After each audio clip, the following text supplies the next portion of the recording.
যে অহা 2 মাহৰ ভিতৰত আমি নতুন ডমিচাইল নীতি আনিম, য'ত নেকি স্পষ্টভাৱে লিখা ৰ'ব যে অসমৰ মাটিত জন্ম পোৱা মানুহে অসমত চৰকাৰী চাকৰি পাব পাৰে। আজি আমি সুদূৰ প্ৰসাৰী পৰিৱৰ্তন কৰিব খোজো।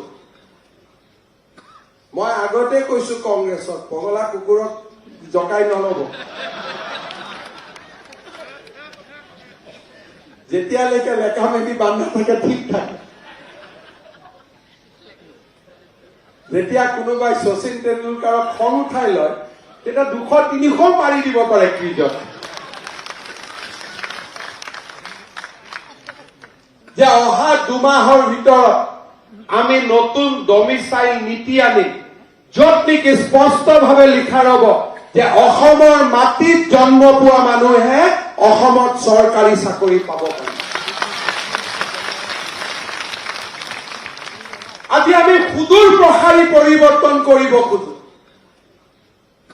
মই আগতে কৈছো কংগ্ৰেছক, পগলা কুকুৰক জকাই নলব। যেতিয়ালৈকে লেখা মেলি বান্ধা থাকে ঠিক থাকে। যেতিয়া কোনোবাই শচীন তেণ্ডুলকাৰক খং